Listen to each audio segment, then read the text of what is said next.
La corrupción en México ha estado ahí desde tiempos inmemoriales.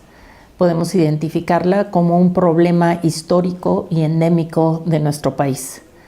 Sin embargo, el tema de la corrupción solamente en años recientes se colocó de manera muy clara en el centro de la agenda pública.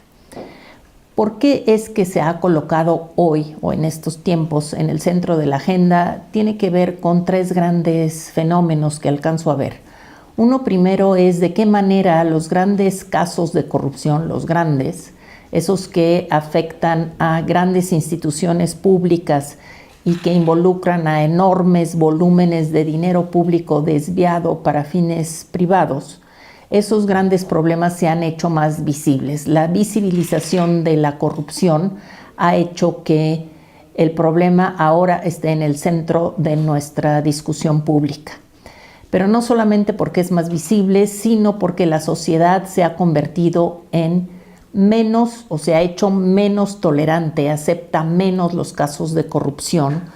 porque en el pasado, digamos que la corrupción se identificaba como algo muy claramente funcional al sistema, es decir, las deficiencias del funcionamiento administrativo del sistema político, es decir, las deficiencias para ofrecer servicios, las deficiencias para recaudar impuestos, lo que hacía era que permitía que al lado de las instituciones funcionando pudiera hacerse pagos, mordidas, que permitían que hubiera un ejercicio desviado de recursos, pero era una manera de compensar por las claras deficiencias administrativas y la sociedad era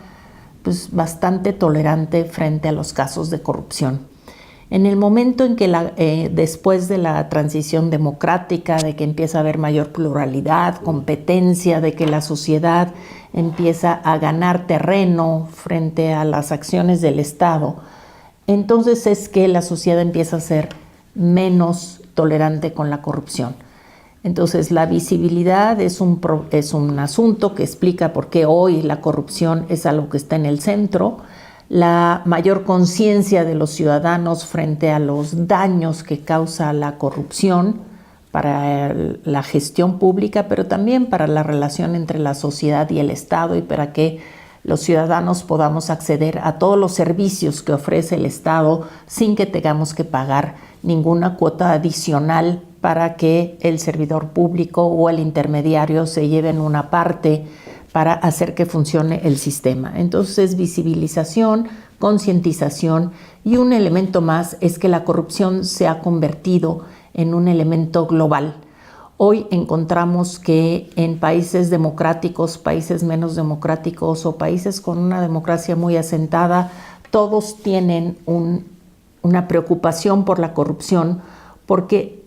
hay corrupción que rebasa las fronteras de los ámbitos nacionales. Y para eso hay que ver solamente los paraísos fiscales, es decir, de qué manera estos paraísos fiscales en donde se depositan recursos de manera legal, pero que en ese depósito de manera legal de los paraísos fiscales, hay involucrados muchos países y entonces esto ha hecho que el tema de la corrupción sea un tema más allá de las fronteras, en donde hay ya preocupaciones muy claras por encontrar estándares de acciones para combatir la corrupción. Entonces, todos esos elementos de manera conjunta han hecho que la corrupción sea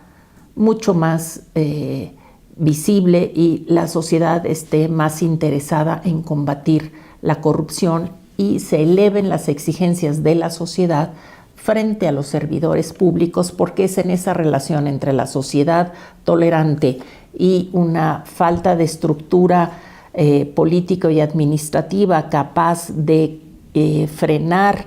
los huecos o los hoyos por donde se cuela la corrupción, eso es lo que ha hecho que la corrupción esté en el centro.